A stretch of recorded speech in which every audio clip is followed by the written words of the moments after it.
BJP legislator and the National Executive Member A.L. Haq has turned down any simmering differences with fellow legislator and Cabinet Minister Sanbor Shulai. He said in politics, a small misunderstanding is always there. This is also only constructive misunderstanding. He expressed hope that BJP will grow under their leadership, and several leaders and legislators are expected to join the party in the days to come.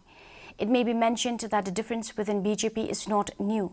Meanwhile, he said BJP will seek votes for its candidates in the name of Prime Minister Narendra Modi, and the performance of BJP will be good in Garo Hills.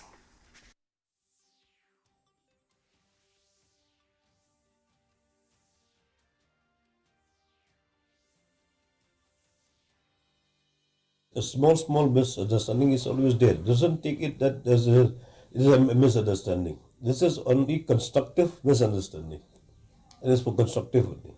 Very well. There's no issue and there's no problem between me and Basanbur. We are working for the party and we ensure that the party will be growing with our leadership. We are going to contest more than 40 seats in the whole state of Meghalaya. Of course, we are not claiming that we'll get all the 40 seats, but we are going to get a very sizable elected MLAs from the BJP.